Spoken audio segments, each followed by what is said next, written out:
There is a massive, highly calculated transfer of power currently taking place deep inside Buckingham Palace, and the fact that it was executed entirely in the shadows tells you everything you need to know about the current state of the British monarchy. If you rely solely on the polished press releases and carefully curated social media posts from the royal communications team, you are completely missing the intense structural panic happening behind closed doors. Recently, King Charles executed a move that essentially rewrites the emergency protocols of the Crown. There was no grand press conference, no official announcement, and absolutely no cameras. Just a highly restricted late-night meeting, a stack of sealed legal documents, and a king who finally realized that if the absolute worst-case scenario happens, he cannot trust his own wife to protect the institution.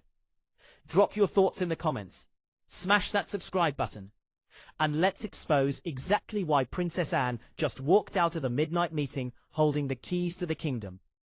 To truly comprehend the sheer gravity of this situation, you have to look at how Buckingham Palace actually operates. The royal household is a machine built on relentless structure and obsessive scheduling. Every single handshake, every cup of tea, and every meeting is meticulously logged and briefed through dozens of aides. So when King Charles summons someone for a private audience completely off the official books, and orders the hallway cleared of senior staff before the doors even open, it is not an administrative oversight. It is a deliberate, highly paranoid decision to keep something completely locked down. Sources familiar with the atmosphere that night described the king as physically exhausted, but absolutely resolved. He wasn't looking for advice or debate. He had been sitting with a heavy, inescapable reality for months, and he had finally made up his mind. And the person sitting across from him wasn't Queen Camilla. It was his sister. During that heavily guarded meeting, Charles officially elevated Princess Anne to an unprecedented level of constitutional authority, designating her as a Princess Royal Regent. To understand why this is sending absolute shockwaves through the palace hierarchy, you have to understand what that title actually means. This isn't a ceremonial ribbon or a nice honorary badge. A regent is legally empowered to step in and execute the sovereign duties of the crown if the monarch becomes incapacitated. By granting Anne this specific authority, Charles is publicly putting it on the record that if his health fails, he wants his sister holding the reins of the monarchy. He is bypassing the traditional expected protocols, and in doing so, he is sending a deafening, undeniable message regarding who he truly trusts to protect his legacy. If you look at the raw data of how this family actually functions, Anne is the only logical choice to hold the center.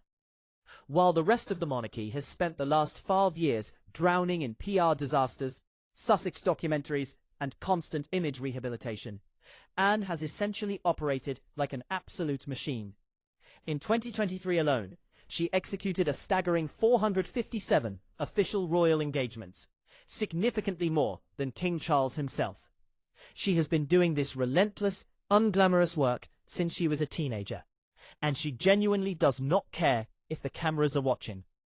But more importantly, Anne is famously one of the only human beings on the planet who will look directly at the king and tell him the brutal, unvarnished truth, even when it actively angers him. She does not flatter him, and she does not play palace politics. She serves the crown, and Charles desperately needs that level of ruthless discipline right now. But Charles didn't just elevate Anne. He quietly made a massive, highly symbolic move regarding her husband that completely shifted the internal dynamics of the family. Sir Timothy Lawrence has spent the last 30 years being almost entirely invisible. As Anne's husband, he has never held an official royal role. He received no princely title upon marriage, and he has spent 3 decades standing 2 steps behind his wife without a single complaint. But recently, Charles personally elevated Timothy to Knight Grand Cross of the Royal Victorian Order. In the hyper-specific language of the monarchy, this is massive. This specific honor is entirely the monarch's personal gift. It bypasses all government committees. The only other people holding that specific rank are Queen Camilla, Catherine, and the Duchess of Edinburgh. By elevating the invisible, loyal husband to sit symbolically alongside the Queen Consort, Charles is quietly telling the entire institution that silent, unwavering loyalty is now the ultimate currency in his court. What makes this massive elevation of Anne and her husband so incredibly tense is the deeply complicated, highly uncomfortable romantic history that connects the highest levels of this family. If you rewind the clock to the early 1970s, before Charles and Camilla's infamous affair tore the monarchy apart, Princess Anne was genuinely romantically involved with a man named Andrew Parker Bowles. The relationship ultimately ended because Andrew was Catholic, making a royal marriage constitutionally impossible at the time. Andrew immediately pivoted and married a woman named Camilla Shand. Meanwhile, Charles had already fallen deeply in love with Camilla, but royal duty forced them apart, leading him to marry Diana. You essentially have four people trapped in a messy, decades-long emotional web, all ending up entirely different from where their hearts originally pointed. That history never truly vanished. It was simply buried under 30 years of royal protocol. And that buried history has manifested in a very quiet but undeniable philosophical war between Anne and the current Queen Consort. Anne operates on a very rigid old-school belief system. Royal status is not something you marry into or manipulate the press to achieve. It is a burden you earn through decades of silent, grueling public service. Camilla's path to the throne was the exact opposite. Her entrance was defined by global scandal, a deeply controversial affair, and a multi-million-dollar, decades-long PR campaign to force the British public to accept her.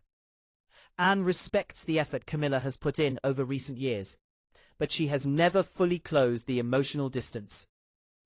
The tension became glaringly obvious when royal watchers noticed that Anne allegedly refused to curtsy to Camilla after she became Queen Consort. It was a microscopic gesture that spoke absolute volumes. Anne will serve the king, but she refuses to blindly genuflect to a woman whose path to power violated every core tenet of royal duty.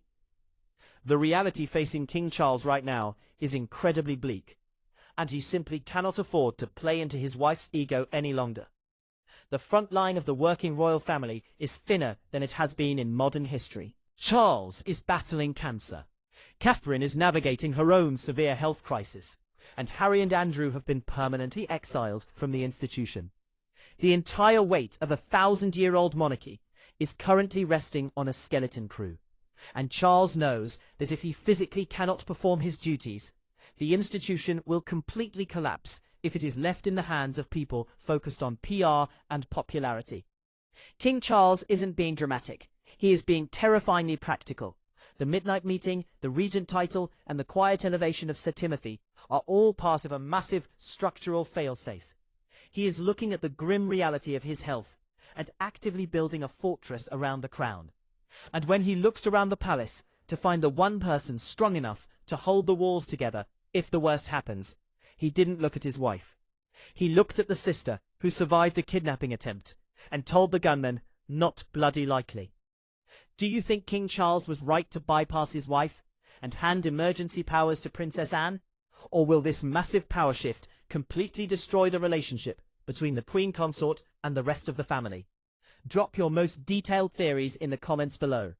Make sure you hit that like button to support the channel. Subscribe to stay locked into the community, and activate that notification bell so you never miss a breakdown of the hidden realities of royal power. I will see you all in the very next video.